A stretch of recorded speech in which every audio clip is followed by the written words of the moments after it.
For the last part of this kind of status report on enterprise architecture, I want to look at where we need to be probably not much more than a decade from now. We've already talked about breaking out of the IT-centric box and making it much more human-oriented. But what we need to do, there's quite a lot more that we need to do to make it really work and to find the full potential for enterprise architecture. The first is that we generalize enterprise architecture as tools for change.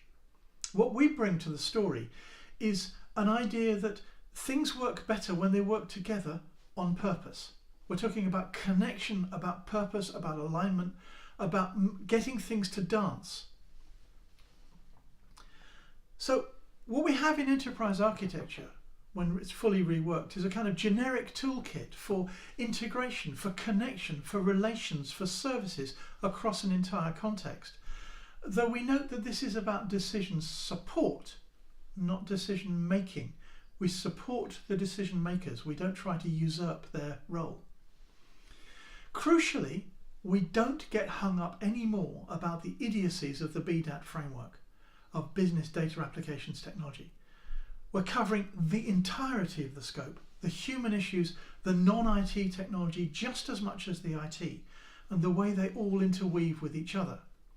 We need to shift from layers of function, which is what the BDAT stack is, to more like layers of abstraction, layers of content, and seeing how they all interact and how we move from big picture through the intentions, the connections, the dances, through to how we're going to implement it, run it, learning from it continuously. We also need to extend this all the way out to a global scope and scale. We need a fundamental shift from the current economics of we want it now, we've got to have it now, it's only about the now, the current quarter, to about sustainability and, frankly, with some of the issues we're facing, just simply survival. We're going to need a fundamental rethink of jobs, work, economics, politics, right the way through. Most of what we think of as normal does not work. And there's some really important understandings that we need to get our way out of the mess and make it to a survivable world for all of us. We're also talking about survival architectures and service architectures for an enterprise where the enterprise is the whole of the planet,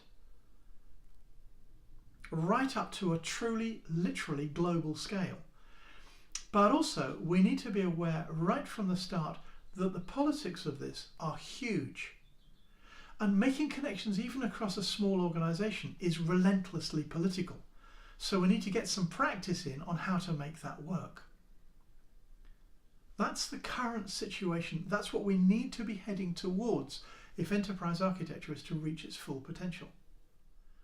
But the current status is we need to be reaching out to really big picture enterprise architecture, all the way out to a global scope and scale.